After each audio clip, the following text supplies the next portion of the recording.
Tingkat okupansi penumpang di Bandara Silampari Lubuk Linggau meningkat drastis menjelang diberlakukannya aturan larangan mudik lebaran dari tanggal 6 hingga 17 Mei mendatang.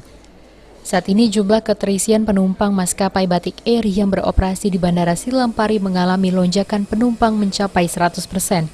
Kepala Unit Penyelenggara Bandara Udara atau UPBU Silampari Mega Herdiansyah mengatakan, meningkatnya okupansi penumpang tersebut sudah terlihat sejak beberapa hari terakhir, karena mereka menghindari adanya pemberlakuan larangan mudik mulai 6 Mei mendatang, sehingga banyak yang memilih untuk mudik lebih awal.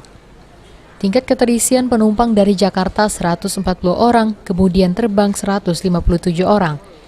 Grafik penumpang saat ini jauh berbeda dengan saat awal-awal bulan Ramadan lalu, di mana tingkat okupansi penumpang baik kedatangan maupun keberangkatan rata-rata di angka 100 penumpang. Penumpang sejauh ini animonya tinggi, jadi terakhir kemarin terbang ke Jakarta 140 sama 150-an lah. Artinya menjadi berapa persen, Mas? Jadi hampir 100% penuh.